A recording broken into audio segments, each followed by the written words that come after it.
নমস্কার বন্ধুরা, তোমাদের সবাইকে স্বাগতম স্টাডি হেল্প বাংলা ইউটিউব চ্যানেলে।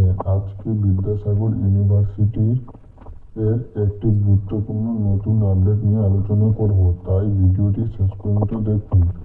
বিদ্যাসাগর ইউনিভার্সিটি সম্প্রতি একটি নতুন নোটিশ প্রকাশ করেছে।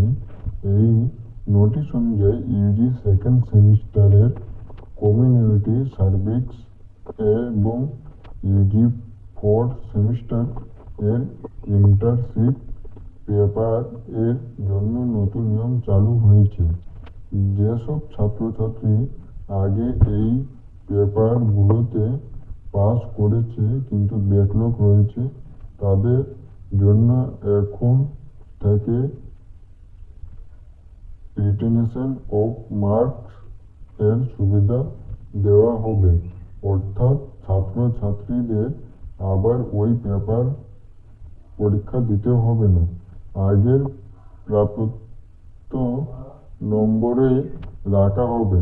বিশ্ববিদ্যালয়ের অনুমোদনের ভিত্তিতে এই নিয়ম চালু করা হয়েছে, তাই ব্যাকলগ ছাত্রছাত্রীদের জন্য একটি বড় স্বস্তির খবর। তোমাদের এই নতুন আপডেট সম্পর্কে কি মতামত অবশ্যই কমেন্ট করে জানাও। ভিডিওটি ভালো লাগলে লাইক, শেয়ার এবং সাবস্ক্রাইব করতে ভুলবেন না। পাশে থাকা বেল আইকনটি অন করে রাখুন, যাতে ভবিষ্যতে সব এডুকেশন আপডেট সবার আগে পেয়ে যান। ধন্যবাদ।